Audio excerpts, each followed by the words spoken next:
Hello friends, very good morning to all of you. कैसे हैं आप लोग? उम्मीद करते हैं कि सब लोग अच्छे होंगे। और जैसा कि आप लोगों ने थंबनेल में देखा होगा कि यूपीपीसीएस 2026 6 दिसंबर के एग्ज़ाम को क्रैक करने का, निकालने का या सफल होने का क्या होगा रामबाण तरीका। जाहिर सी बात है कि अभी हम लोग मई माह में हैं। मई है, जून है, जुलाई, अगस्त, सितंबर, अक्टूबर, नवंबर, दिसंबर, पूरे हमारे पास अभी 8 महीने हैं। हम अपने आप को बेहतर बना सकते हैं, अपनी कमियों को दूर कर सकते हैं, अपने सब्जेक्ट को स्ट्रॉन्ग कर सकते हैं, अपने मिस्टेक्स को देख सकते हैं। लेकिन उसके लिए अगर अभी भी रणनीति नहीं बनाई गई, 7 से 8 महीने पहले भी अगर हमने बेहतर रणनीति नहीं बनाई, बेहतर तरीके से काम नहीं किया, और ये 7 से 8 महीने कब गुजर जाएंगे हमें पता भी नहीं चलता। फिर हमारा एग्जाम आ जाएगा और लगेगा कि तैयारी इस बार फिर अधूरी रह गई। और मैं नहीं चाहता कि हर बार की तरह इस बार भी आपको एग्जाम के पहले ये लगे कि मेरी तैयारी अधूरी रह गई। कल हमें अधूरापन ना लगे तो उसकी पूर्ति हमें कुछ पहले समय से करनी पड़ती है। इसलिए मैं आप सभी प्यारे विद्यार्थियों से ये चाहूंगा कि आज का ये सेशन आप जो भी 15 मिनट, 20 मिनट, 25 मिनट का होगा, इसे अच्छे से देखिएगा। और जो भी मैं गाइडेंस आपको दूंगा, जो भी स्ट्रेटजी मैं आपको बताऊंगा, जो भी तरीका मैं बताऊंगा, यदि आपने इसको फॉलो किया तो निस्संदेह रूप से एक बेहतर मार्गदर्शन मिलेगा, एक बेहतर रणनीति मिलेगी, एक स्मार्ट स्ट्रेटजी मिलेगी जो आपकी तैयारी को बेहतर बनाएगी और आपकी सफलता को सुनिश्चित कर सकती है। देखिए, पढ़ाई करने की दिक्कत नहीं है, मेहनत करने की दिक्कत नहीं है, कंटेंट की दिक्कत नहीं है, क्लासेस की दिक्कत नहीं है, कोचिंग की दिक्कत नहीं है, टीचर्स की दिक्कत नहीं, ये सब अवेलेबल है। लेकिन कैसे करें, किस तरीके से करें, क्या उसका फॉर्मेट हो, कैसा हमारा नजरिया हो, कैसे हम पढ़ें, कैसे हम कवर करें, कैसे सब पर बराबर से कमांड बनाएं, कैसे हम अपनी स्ट्रेंथ को और अपनी वीकनेस को पहचानें और बार बार होने वाली गलतियों से बचकर अपनी सफलता को सुनिश्चित करें। क्योंकि यूपीपीसीएस जैसे एग्जाम में जहां 6 से 7 लाख 8 लाख फार्म पड़ जाते हैं, 2.5 से 3 लाख 4 लाख लोग एग्जाम देते हैं, और लास्ट में आप देखते हैं कि 13 से 14 हजार 15 हजार बच्चे ही प्रीलिम्स में चयनित होते हैं। तो जहां 5 लाख बच्चे पार्टिसिपेट करते हों, वहां मुख्य परीक्षा हेतु 12 से 13 हजार बच्चों में आने के लिए तो आपको कई लाख बच्चों को पछाड़ना है। और कई लाख बच्चों को पछाड़ने के लिए एक बेहतर रणनीति अगर नहीं बनाई गई, एक बेहतर नज़रिया अगर नहीं ढूंढा गया, एक बेहतर तरीका नहीं अपनाया गया, रेगुलरिटी के साथ नहीं पढ़ा गया, टू द पॉइंट नहीं पढ़ा गया, सब पर संतुलन नहीं बनाया गया, तो बहुत मेहनत करने के बाद भी, बड़ी अच्छी कोचिंग मिलने के बाद भी, बड़े अच्छे शिक्षक के साथ भी हमारी मेहनत का फल कई बार हमें नहीं मिल पाता है। तो ये सेशन खासकर उन विद्यार्थियों के लिए है जिन्होंने अपना कोर्स कंप्लीट कर लिया है, जिन्होंने इससे पहले भी एक बार प्रीलिम्स दिया है, 2 बार दिया है, 3 बार दिया है, 4 बार दिया, लेकिन प्रीलिम्स ही नहीं हो रहा है। या ऐसे विद्यार्थी जिनका प्रीलिम्स हो जाता है, मेंस देते, लेकिन डर बना रहता है कि एक बार होता है, एक बार रुक जाता है, एक बार होता है, एक बार रुक जाता है। तो प्रीलिम्स ना रुके, किसी भी सूरत में 6 दिसंबर का एग्जाम हमारा निकले, उनके लिए ये वीडियो है।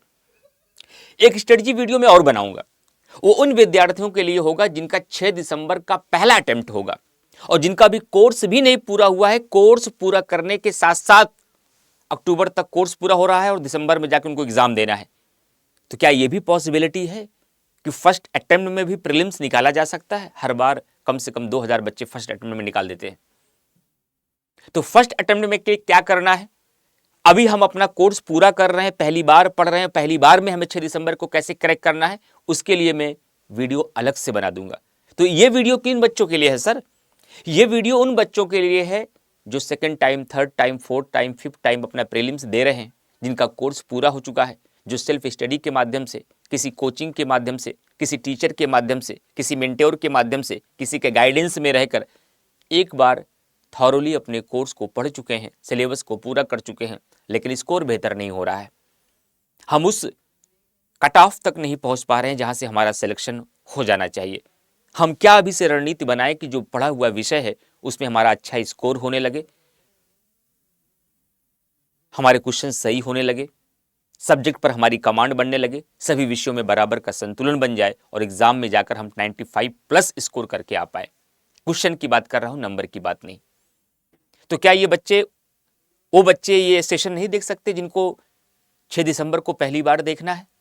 सेशन देख सकते हैं, लेकिन आप इसको फॉलो नहीं करेंगे।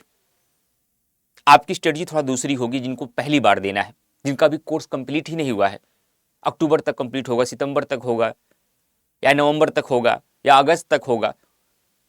आपको ये फॉलो नहीं करना है, समझना है कि अंतिम समय में ये रणनीति अपनानी होती है। बाकी अलग से आपके लिए एक वीडियो बना दूंगा, ये मैं प्रॉमिस कर रहा हूं कि फर्स्ट अटेम्प्ट वाले बच्चे क्या करें, इसके लिए एक अलग वीडियो बना दूंगा। तो चलिए हम चलते हैं उन सभी बच्चों को मार्गदर्शन करने के लिए, गाइडेंस के लिए, जिनको 6 दिसंबर के एग्जाम को किसी भी सूरत में, किसी भी कंडीशन में प्रीलिम्स को क्वालिफाई करना है। तो सबसे पहले वहां चलने से पहले मैं बताना चाहूंगा कि बात अगर तर्कों से की जाए, बात अगर एग्जाम्पल के साथ की जाए, बात अगर प्रमाणों से की जाए, तो बात करने में थोड़ा सा मजा आता है। जाहिर सी बात है कि मोटी मोटी बात करें, क्योंकि हमको ये 20 से 25 मिनट के भीतर ये स्ट्रेटजी आपको समझानी है।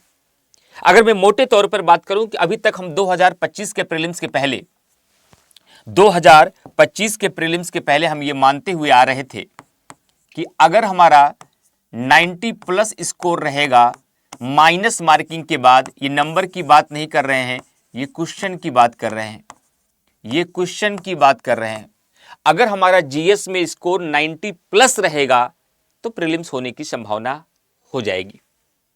अगर हम 2021 से लेकर के 2024 के प्रीलिम्स की बात करें तो हमारे नंबर ऑफ क्वेश्चन की जो कट ऑफ थी वो 85 से लेकर 91 तक ही थी।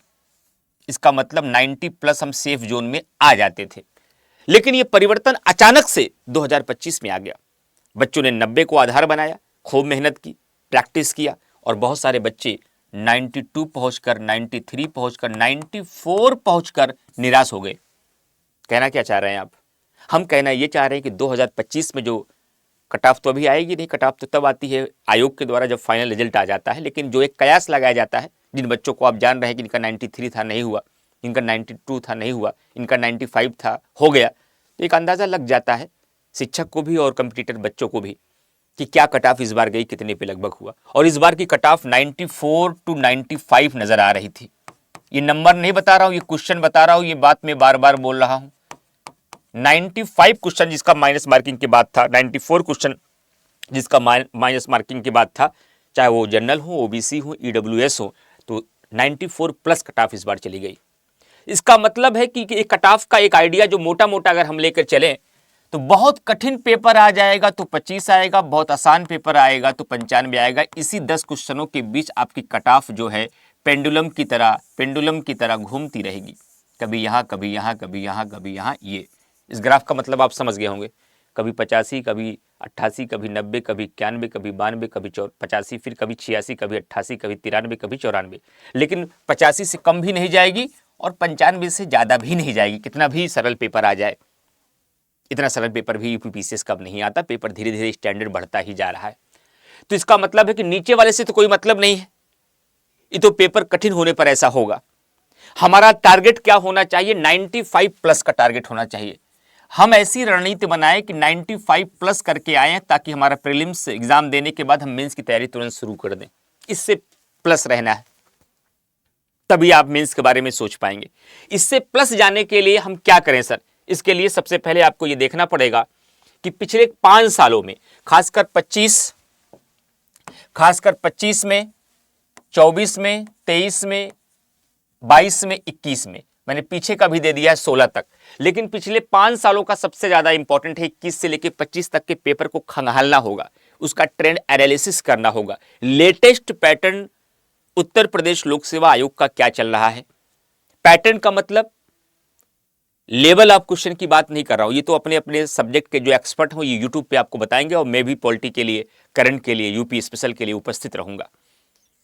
मैं नंबर ऑफ क्वेश्चन की बात कर रहा हूं, रेशियो ऑफ क्वेश्चन की बात कर रहा हूं कि किस सब्जेक्ट का इंपॉर्टेंस कितना है हमारे यूपीपीसीएस के प्रीलिम्स के एग्जामिनेशन में। हवे में नहीं, हमें ट्रेंड एनालिसिस करके पेपर को उठा करके क्वेश्चन को बांट के देखना होगा। तो हमने एक ट्रेंड एनालिसिस किया और यह पाया है कि 2025 की बात करूं तो साइंस एंड टेक मिलाकर के इस बार हमें 20 क्वेश्चन मिल गए यहां से। अच्छा, करंट अफेयर की संख्या ये 12 दिख रही, जबकि है ये 20। ये क्यों दिख रहा है? यहाँ 21 दिख रही, यहाँ है 30, यहाँ 19 दिख रही, यहाँ है 28, जहाँ 28 दिख रही, यहाँ है 36, जहाँ 23 दिख रही, यहाँ है 30, जहाँ 17 दिख रही, यहाँ है 25, जहाँ 21 दिख रही, यहाँ है 28, जहाँ 17 दिख रही, वहाँ है 26। तो ये अंतर कैसे आ रहा है सर? यहाँ पर कम क्यों लिखा गया है? यहाँ पर कम इसलिए लिखा गया है कि जब आप करंट अफेयर पढ़ते हैं, क्योंकि मैं करंट अफेयर भी पढ़ाता हूं, शायद मेरे से परिचित भी होंगे बहुत सारे बच्चे जो ये सेशन देख रहे होंगे। तो करंट अफेयर में आप देखते हैं कि इकोनॉमी का भी करंट आता है, जैसे कि भारत का विदेशी मुद्रा भंडार कितना रहा, इस बार का मानव विकास सूचकांक क्या रहा, इस बार रिवर्स रेपो रेट कितना रहा, अरबपतियों की सूची में सबसे अमीर व्यक्ति कौन रहा, फोर्ब्स की सूची इस बार क्या कहती है। तो क्या ये करंट अफेयर में मैं इकोनॉमी में नहीं पढ़ाता हूँ? पढ़ाता हूँ। कोई पर्यावरण की रिपोर्ट आई, रामसर स्थल को घोषित किया गया, 99 रामसर स्थल हो गए, क्या मैंने रामसर स्थल को नहीं पढ़ाया? पढ़ाया। कोई ज्योग्राफी का नया करंट आ गया, क्या मैं नहीं पढ़ाता? पढ़ाता हूं।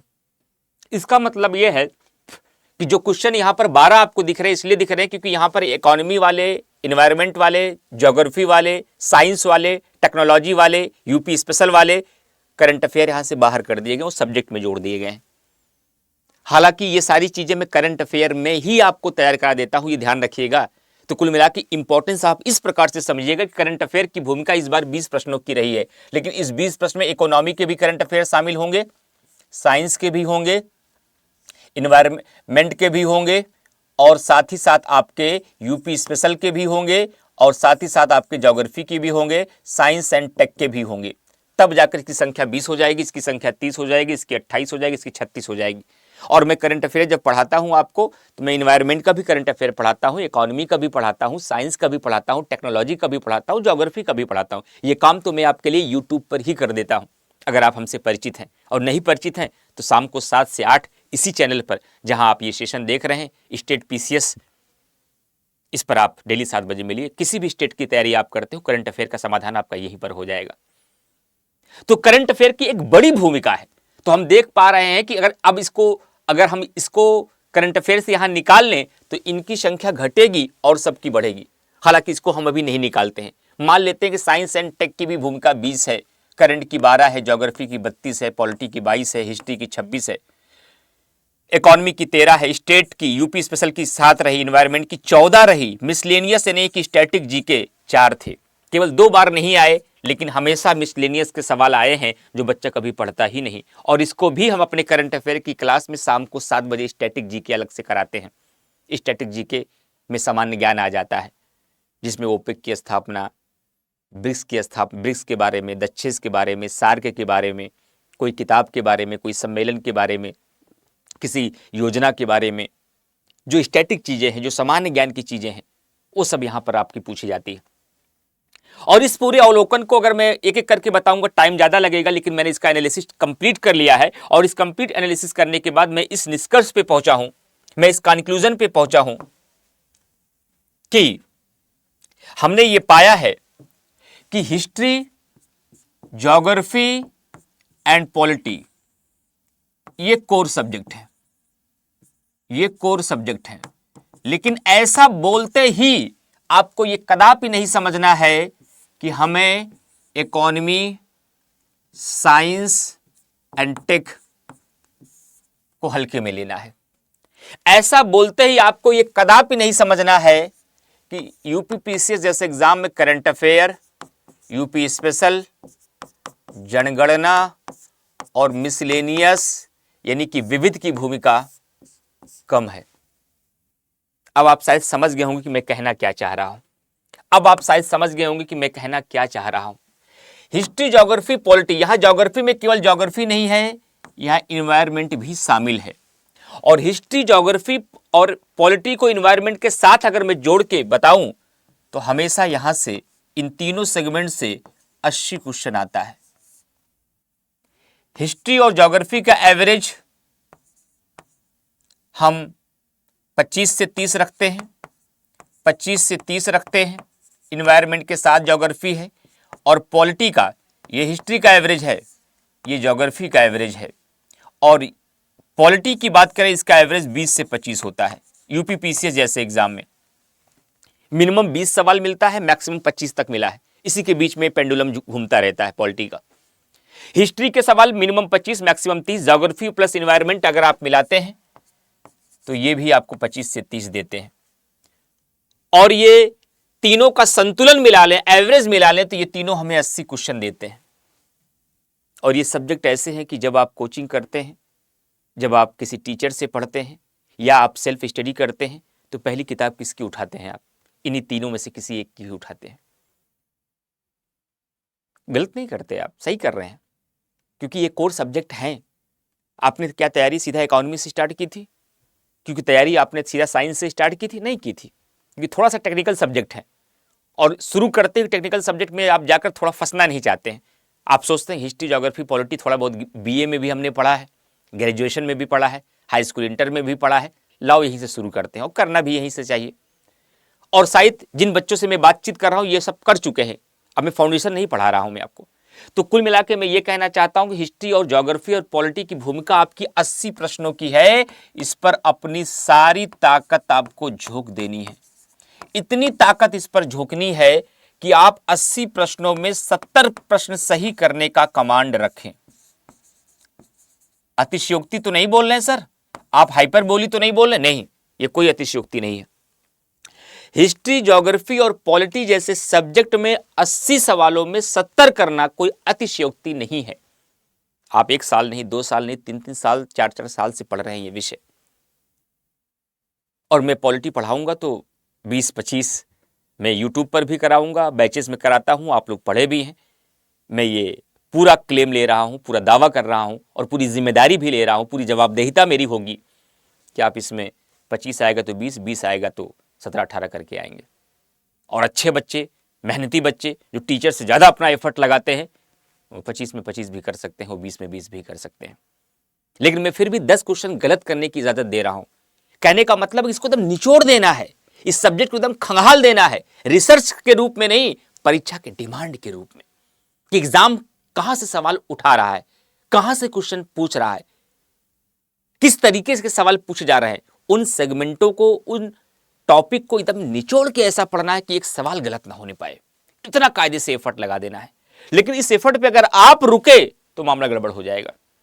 मैंने फिर कह दिया है, इनका अपना बहुत बड़ा इंपॉर्टेंस है। मैंने दिखाया कि साइंस और टेक्नोलॉजी से कितने सवाल अब आ रहे हैं, इकोनॉमी से कितने सवाल आपका आ रहे हैं। इनको आपको बाइकआउट नहीं करना, फॉर गारंटेड नहीं लेना है, लेकिन पहली अपनी ताकत इस पे इतनी झोंक देनी कि 80 में आप 70 करने के योग्य हो। बाय द वे पेपर थोड़ा सा टफ आ गया, नहीं कर पाए, लास्ट में आप 60 और 65 के बीच में ही फंस गए। लेकिन जब आपका विषय का संतुलन अच्छा रहेगा, सब पर आप तैयारी बेहतर बना के रखेंगे, आप इकोनॉमी और साइंस को भी अच्छे से पढ़ के जाएंगे, theory plus practice plus MCQ लगा के जाएंगे, तो जो है, क्योंकि ये भी अगर 80 क्वेश्चन की भूमिका आपको ये दे रहा है तो इकोनॉमी साइंस मिलाकर मिनिमम 25 से 30 आपको ये 2 सब्जेक्ट भी देगा, और 30 देगा तो हम कह रहे हैं आप 20 करने का क्षमता रखिए, क्योंकि ये टेक्निकल सब्जेक्ट है, यहां गलतियां होने की संभावना रहती है। टेक्निकल है, आर्ट बैकग्राउंड के लिए।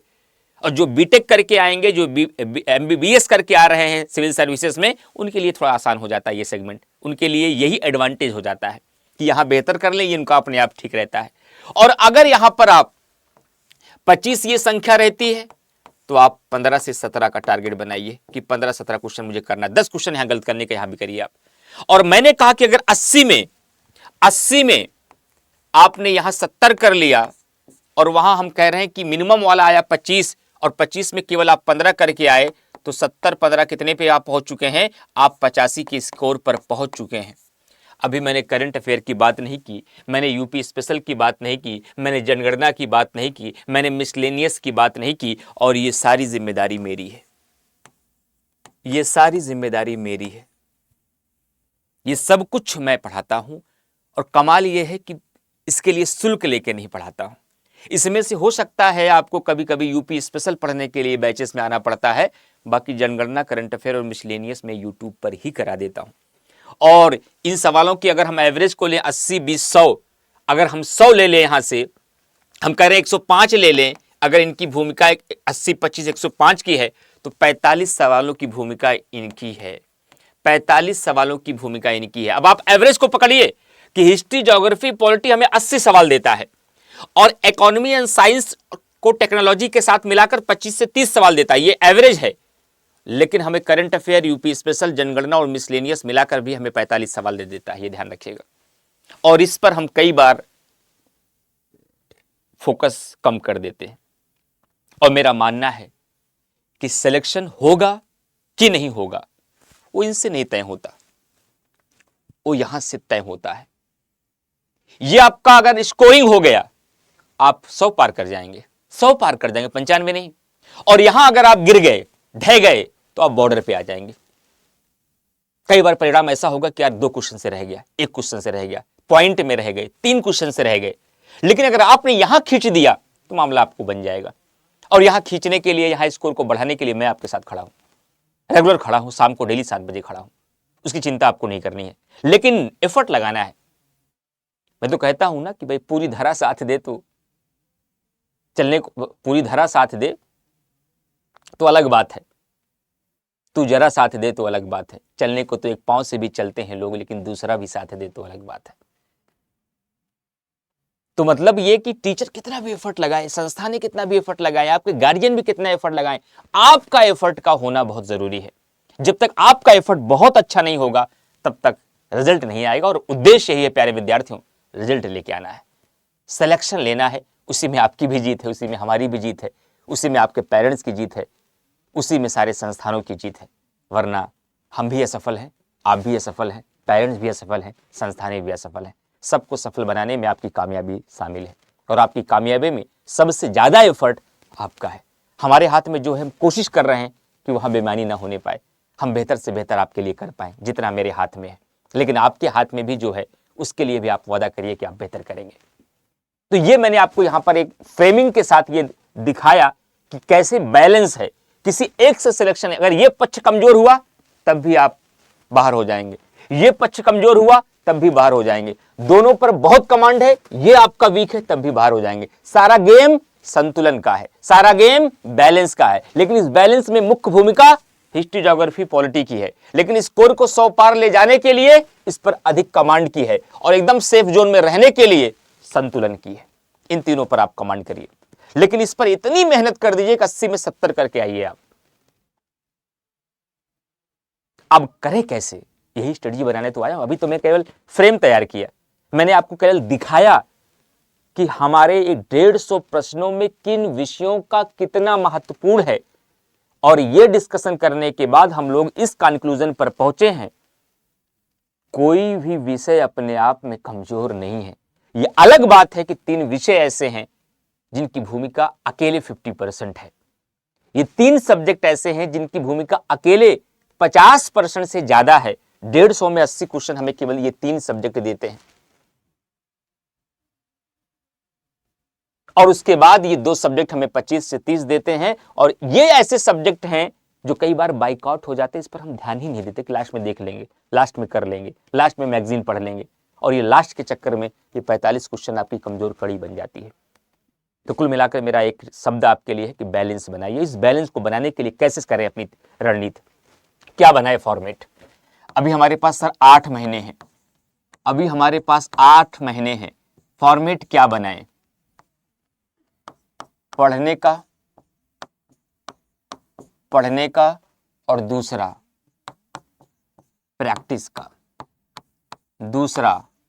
प्रैक्टिस का फॉर्मेट कैसे बनाएं। मेरी राय यही होगी कि क्योंकि अभी हमारे पास 7 से 8 महीने हैं, तो 7 से 8 महीने के लिए मैं कहूंगा कि आप लोग पहले एक साथ 2 सब्जेक्ट लेकर चल सकते हैं, क्योंकि आपने एक बार पढ़ लिया है, हम रिवीजन से सेक्शन में जा रहे हैं। 2 सब्जेक्ट को एक साथ लेकर चलिए। मान लीजिए आप हिस्ट्री और ज्योग्राफी को लेकर चल रहे हैं, और इन 2 सब्जेक्ट के लिए हमें ऐसा लगता है 1 से 1.5 महीने जो होते हैं वो बहुत पर्याप्त होते हैं रिवीजन सेशन में, पढ़ने के लिए नहीं, रिवीजन सेशन के लिए। अपना टारगेट करंट अफेयर रेगुलर पढ़ना है, उस करंट अफेयर के साथ आप रेगुलर सेशन में 1 से 1.5 घंटे हिस्ट्री और ज्योग्राफी पहले लगा लीजिए। 1.5 महीने में इसको निपटा करके आप जब अगला सेक्शन लगाएंगे, मान लीजिए आपने क्या लगा लिया, पॉलिटी और साइंस लगा लिया, क्या करने के लिए, पढ़ने के लिए, जिसमें आप अपने द्वारा बनाया गया नोट्स रिवीजन करेंगे, टीचर का क्लास नोट्स रिवीजन करेंगे, या कोई साथ में एक रेफरेंस बुक जो आप पढ़ते होंगे उसको पढ़ेंगे। ये रीडिंग के लिए है। और उसके साथ ही साथ जो टॉपिक आप पढ़ते चलिए उसको घटना चक्र के माध्यम से टॉपिक वाइज क्वेश्चन सॉल्व करते रहिए, क्वेश्चन सॉल्व करते रहिए। ये होता है आपको 2 विषय को एक साथ तैयारी करने का तरीका। टॉपिक वाइज एक सब्जेक्ट, एक टॉपिक उठाइए, हिस्ट्री में पढ़ रहे हैं तो एक सब्जेक्ट निकालिए टॉपिक, उस टॉपिक को पहले अपने नोट से या टीचर के नोट से या किताब से पढ़िए और जैसे ही उसको पढ़ लीजिए घटना चक्र में आकर उस टॉपिक को क्वेश्चन सॉल्व कर लीजिए। और जब आपको लगे कि हिस्ट्री और ज्योग्राफी इस तरीके से मैंने 1.5 महीने में कंप्लीट कर लिया, तुरंत यहां पहुंचिए। और मार्केट की कोई भी टेस्ट सीरीज मिले, हम अभी आपसे वादा आज नहीं कर पा रहे हैं, लेकिन जैसे होगा मैं यूट्यूब पर अनाउंस कर दूंगा। मैं स्टडी IQ से भी इस बात की अपील करूंगा और जैसे ही मुझे इसका कंफर्मेशन में मिल जाएगा तो मैं अनाउंस कर दूंगा कि टॉपिक वाइज बच्चों को टेस्ट सीरीज अवेलेबल कराइए, ऑफलाइन भी ऑनलाइन भी। जो बच्चा ऑफलाइन आकर दे सकता है, ऐसी सरकमटेंसेस, ऐसी परिस्थितियां उसके पास है, वो ऑफलाइन आकर दे, पहली प्रायोरिटी। ऑफलाइन नहीं आ सकता है तो ऑप्शन के रूप में ऑनलाइन से अच्छा कोई विकल्प दूसरा आपके पास नहीं है तो वो ऑनलाइन ले ले। लेकिन टॉपिक वाइज बच्चा तुरंत क्या करे, कम से कम 15 test series, minimum 15 test series क्या करे। जब उसको लगे कि हमने हिस्ट्री और ज्योग्राफी को निपटा दिया है, टॉपिक वाइज अपने नोट से पहले दोहरा लिया, फिर टॉपिक वाइज घटना चक्र के प्रीवियस ईयर के 20 साल के सारे क्वेश्चन IAS और सभी स्टेट पीसीएस के सॉल्व कर लिए। अब अभी आपकी तैयारी पूरी नहीं है, अभी आपकी तैयारी अधूरी है। अब इसमें सुधार और निखार, अपनी स्ट्रेंथ अपनी वीकनेस तब निकल के आएगी जब आप जाएंगे टेस्ट सीरीज देने। और आप दोनों विषयों की टेस्ट सीरीज 15-15 दीजिए और उधर टेस्ट सीरीज देते रहिए और इधर पॉलिटी और साइंस को पढ़ते रहिए। जब तक पॉलिटी और साइंस पूरा होगा तब तक ये दोनों टेस्ट सीरीज पूरी हो जाएगी और आगे फिर आप इकोनॉमी लगा लीजिए, यूपी स्पेशल या जनगणना या फिर इसके साथ जो भी और सब्जेक्ट लगाना चाहते हैं उसको लगा सकते हैं, जो भी आपको लगाना है। ये 3 रो में आपके पूरे प्री के सब्जेक्ट पूरे हो जाएंगे और हर रो के बाद आपको साथ में टेस्ट सीरीज करता है, सबकी अलग अलग 15 टेस्ट सीरीज लगानी है। उसके बाद ये काम आपको अक्टूबर टू नवंबर तक निपटा देना है। अक्टूबर से नवंबर तक ये काम करके निपटा देना है ताकि आप नवंबर महीने से या अक्टूबर के मिड से आप क्या करिए, फुल लेंथ टेस्ट सीरीज दीजिए। अब क्या करिए, फुल लेंथ की टेस्ट सीरीज दीजिए। अभी तक आप हिस्ट्री की अलग से दे रहे थे 150 प्रश्नों वाली टेस्ट सीरीज, ज्योग्राफी की अलग दे रहे थे, इकोनॉमी की अलग दे रहे थे, साइंस की अलग दे रहे थे। जब आपके 6 विषय जो इंपॉर्टेंट थे, history, geography, polity, economy, science, UP special, जनगणना, सब पढ़ लिया। सबकी अलग अलग 15 टेस्ट सीरीज मार्केट में जाकर दे दिया ऑफलाइन या घर पे लाकर ऑनलाइन। अब आप जाइए फुल लेंथ की टेस्ट सीरीज ढूंढिए। स्टडी IQ में अगर आपके मूल्यांकन के आधार पर मैं पूरी कोशिश करूंगा गुणवत्तापूर्ण टेस्ट सीरीज स्टडी IQ के द्वारा दी जाए। अगर दी जाती है तो मैं खुद कहूंगा कि ये आप कर सकते हैं। और आप पहले मूल्यांकन करिए, मेरे कहने पर मत मानिएगा। जब आपको भी एक टेस्ट सीरीज देख के लगे कि नहीं टेस्ट सीरीज अच्छी है, एग्जाम ओरिएंटेड है, अच्छा एक्सप्लेनेशन है, अच्छे क्वेश्चन है, कुछ एग्जाम के लेवल के अकॉर्डिंग है तो करिएगा, नहीं दूसरे संस्थान की कर लीजिएगा, जहां बेस्ट हो वो करिएगा। मैं स्टडी IQ में हूं इसलिए केवल स्टडी IQ की करिए ये मैं कदापि नहीं कहूंगा। स्टडी IQ की तब करना है जब वो एग्जाम की डिमांड को पूरा करती हो, और एग्जाम की डिमांड को पूरा करती हो ये केवल मेरे बताने पे भरोसा मत करिएगा, इतनी समझ आपको भी है। और मैं ये वादा करता हूं मैं गलत सलाह कभी नहीं दूंगा। जब तक स्टडी IQ की टेस्ट सीरीज उस लेवल तक नहीं बन जाएगी, जब तक मैं नहीं संतुष्ट हो जाऊंगा, अगर मेरे नेचर से आप परिचित हैं, मैं खुद आपको सलाह नहीं दूंगा कि टेस्ट सीरीज ज्वाइन कर लीजिए। मैं आपको सलाह तभी दूंगा जब मुझे लगेगा कि ये टेस्ट सीरीज वास्तव में बच्चों का हित कर सकती है, मैं तभी दूंगा। जो मेरे से परिचित हो, मेरी आदत जानते हैं, पर्सनल मिलते हैं बच्चे तो मैं भारत भर की टेस्ट सीरीज बता देता हूँ, वहाँ की सबकी अच्छी है, यहाँ की अच्छी है, मैं अभी यहाँ हूँ, यहाँ वाली कम अच्छी है। और स्टडी IQ की जब उस लेवल की टेस्ट सीरीज होगी तभी मैं राय दूंगा, नहीं तो मैं कह दूंगा कहीं से भी कर लीजिए टेस्ट सीरीज, ये आपकी इच्छा पर है। अगर हो जाएगी तो मैं अनाउंस कर दूंगा। अब इसको करने के बाद कम से कम आपको 20 फुल लेंथ की टेस्ट सीरीज एग्जाम के पहले देना है।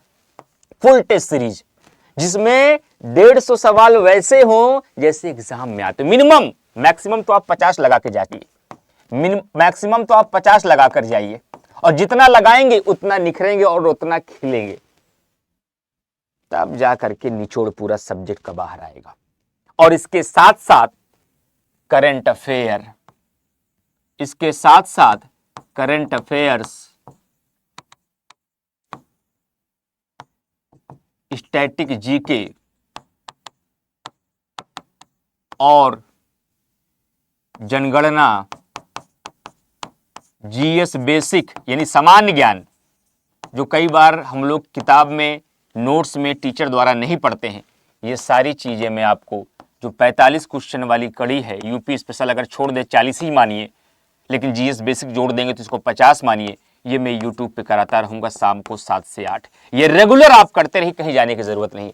इसमें सारी प्रैक्टिस, सारा टेस्ट, सारा रिवीजन मैं खुद कराता रहता हूँ। शाम को 7 से 8 इसी चैनल पर, जहां अभी आप ये वीडियो देख रहे होंगे, या कुल मिलाकर के अगर दूसरे चैनल पर देख रहे हैं यूपी पीसीएस वाले चैनल पर, तो स्टेट यूपी पीसीएस वाला चैनल जो 7.5 लाख जिस पर सब्सक्राइबर हैं, उस चैनल पर क्लास चलती है डेली करंट अफेयर की आपकी। यहां से हम करंट अफेयर की तैयारी कराना, जनगणना की तैयारी कराना, स्टैटिक जीके की तैयारी कराना, जीएस बेसिक की तैयारी कराना मेरी रिस्पॉन्सिबिलिटी है। निःशुल्क इसके लिए कोई चार्ज नहीं देना और कभी चार्ज नहीं लिया जाएगा इसके लिए। यूपी स्पेशल के लिए अलग से हम बैच में पढ़ाएंगे। अब सवाल ये उठता है कि टेस्ट सीरीज लगाने के बाद, जो हम एक टेस्ट सीरीज लगाते हुए आ रहे हैं, हम कैसे अगली टेस्ट सीरीज में बेटर परफॉर्मेंस करें और जाकर हमारा फुल लेंथ में स्कोर अपने आप 100 के पार जाने लगे। हम ऐसा क्या करें सर? जब एक टेस्ट सीरीज देकर आइए, मान लीजिए आपने हिस्ट्री कंप्लीट कर ली, और हिस्ट्री की टेस्ट सीरीज देकर जब आइए तो पूरा मूल्यांकन करिए कि हिस्ट्री में कहां से हमारे सवाल गलत हुए, एंशियंट से कि मिडिवल से कि मॉडर्न से।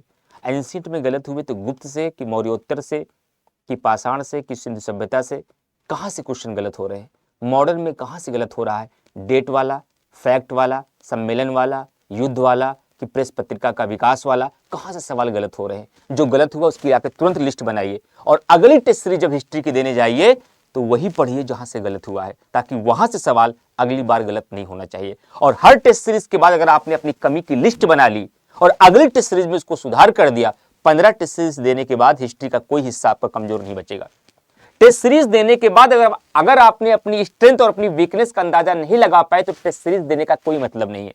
टेस्ट सीरीज देने का मतलब है कि आप देने के बाद अपनी कमी को भी जान पाए और अपनी स्ट्रेंथ को भी जान पाए, और जो कमी इस टेस्ट सीरीज में हुई अगले में ना होनी पाए। अगर ये ऐसा नहीं हो रहा है, टेस्ट सीरीज आपकी केवल फॉर्मेलिटी है, उससे निखार नहीं आ रहा है, उससे सुधार नहीं हो रहा है।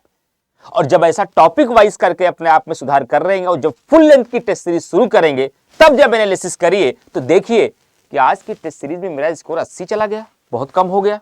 क्वेश्चन कहां से ज्यादा गलत हुआ? अरे आज तो हमारे ज्यादा क्वेश्चन साइंस से गलत हो गए, तो साइंस रिवीजन करिए, साइंस का केवल रिवीजन करिए। आज हमारे क्वेश्चन ज्यादातर पॉलिटी के गलत हो गए, तो पॉलिटी का रिवीजन करिए। आज हमारे क्वेश्चन ज्योग्राफी में बहुत ज्यादा गलत हुए, वो भी वर्ल्ड ज्योग्राफी से, तो वर्ल्ड ज्योग्राफी रिवीजन करिए। तो वहां आपको सब्जेक्ट का पता चलेगा कि टॉपिक वाइज इतनी मेहनत करने के बाद भी फुल लेंथ की टेस्ट सीरीज में कौन सा सब्जेक्ट के क्वेश्चन ज्यादा गलत हो रहा है। और जब 20-25 टेस्ट सीरीजों में ऐसे अपने आप को मत देंगे ना, अपने आप को मांझ देंगे अवधि भाषा में, तो अपने आप आपकी तैयारी निखर के सामने आ जाएगी।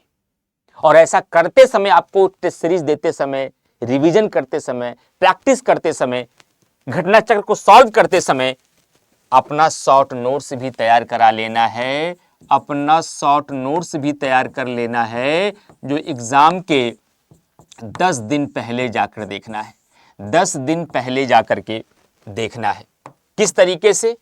एक फैक्ट की अलग से लिस्ट बना लीजिए, हर सब्जेक्ट की कौन कौन से इंपॉर्टेंट फैक्ट हैं, हर सब्जेक्ट के इंपॉर्टेंट कॉन्सेप्ट कौन कौन से हैं जो एग्जाम में खूब पूछे जा रहे हैं, हर सब्जेक्ट के इंपॉर्टेंट एक्सेप्शन कौन से हैं, अपवाद कौन से हैं जो आयोग बार बार पूछता है, हर सब्जेक्ट के अंधे मोड़ कौन से हैं, अंधे मोड़ कौन से हैं जहां पर गाड़ियां पलटती हैं, जहां से बच्चों से मिस्टेक होती है, उसकी एक अलग लिस्ट बना लीजिए। और हर सब्जेक्ट का रस क्या है, यानी कि किसी विषय को पढ़ने के बाद कॉमन सेंस और उसको तर्क वितर्क और निचोड़ने के बाद वो कॉन्सेप्ट निकल के आ रहा है, उसकी भी एक अलग से लिस्ट बनाइए। और हर सब्जेक्ट के अपने कुछ न कुछ रोचक तथ्य होते हैं, रोचक तथ्य होते हैं, कुछ रोचक फैक्ट होते हैं जो एग्जाम में पूछे जाते हैं, उनकी ऐसी लिस्ट बना लीजिए हर सब्जेक्ट की। ये लिस्ट कब बनेगी? जब आप नोट्स पढ़ेंगे, जब आप घटना चक्र सॉल्व करेंगे, जब आप टेस्ट सीरीज दे करके आएंगे, जब आप फुल लेंथ की टेस्ट सीरीज देंगे, तो ये नोट्स आपका बनता जाएगा। ऐसे बांट दीजिएगा पूरे अलग अलग सब्जेक्टों के नोट्स को। और मैं किसी दिन बता दूंगा कि फैक्ट किसे कहते हैं, अंधा मोड़ किसे कहते हैं, एक्सेप्शन किसे कहते हैं, रस किसे कहते हैं, अंधा मोड़ किसे कहते हैं, इसका भी एक वीडियो बना दूंगा। और उसके बाद करंट अफेयर की लड़ाई हमारे साथ आप यूट्यूब पर लड़ते रहिए, लगातार डेली बेसिस पे 7 से 8 आप पढ़ते रहिए। उसके बाद जब एग्जाम आएगा तो सारे शिक्षक आएंगे यूट्यूब पर मैराथन लेकर के, तब उनके साथ मैराथन करिए, तब हमारे साथ करंट अफेयर का मैराथन करिए, तब आपका पूरा का पूरा रिवीजन हो जाएगा। जो 8 महीने में आपने मेहनत की, टीचर 8 दिन में करा देगा। लेकिन सर इस लड़ाई में क्या आप लोग हम लोगों का जीएस में कुछ सहयोग नहीं देंगे? सहयोग देना शुरू कर दिए हैं। जिस चैनल पर मैं करंट अफेयर पढ़ा रहा हूं, स्टेट पीसीएस स्टडी आईक्यू, क्या नाम है? State PCS study IQ. इस चैनल पर जिस पे हमारी डेली करंट अफेयर की क्लास चलती है, मैं UP PCS state study IQ वाले पे करंट नहीं पढ़ा रहा हूं, मैं स्टेट पीसीएस स्टडी आईक्यू वाले पे करंट अफेयर पढ़ा रहा हूं, जिस पर 7.5 लाख सब्सक्राइबर है। उस चैनल पर जीएस की प्रैक्टिस हमारे टीचरों ने स्टार्ट कर दिया है। जीएस की प्रैक्टिस हमारे सभी शिक्षकों ने स्टार्ट कर दिया है, मिक्स जीएस, जहां डेली 10 क्वेश्चन के माध्यम से 100 क्वेश्चन की प्रैक्टिस कराई जा रही है। 10 क्वेश्चन उठाए जाएंगे जिसमें जो प्रीवियस ईयर के होंगे, अलग अलग स्टेट के होंगे, यूपीएससी के भी होंगे और कुछ संभावित प्रश्न होंगे। उनका डिटेल व्याख्या के साथ टीचर आपको प्रैक्टिस करा रहा है, जहां आपको क्वेश्चन करने का तरीका शिक्षक सिखाएगा, क्वेश्चन को टैकल करने का तरीका टीचर सिखाएगा, क्वेश्चन को कैसे एलिमिनेट करके पकड़ते हैं, कैसे कॉमन सेंस लगाते हैं, कौन सी चीजें इंपॉर्टेंट है, वो सारी चीजें आपको टीचर यूट्यूब पर भी सिखा रहे हैं निःशुल्क। वहां टीचर के भी साथ आप प्रैक्टिस करते रहिए, तब आपको एक पढ़ने का भी सही अप्रोच मिलता रहेगा।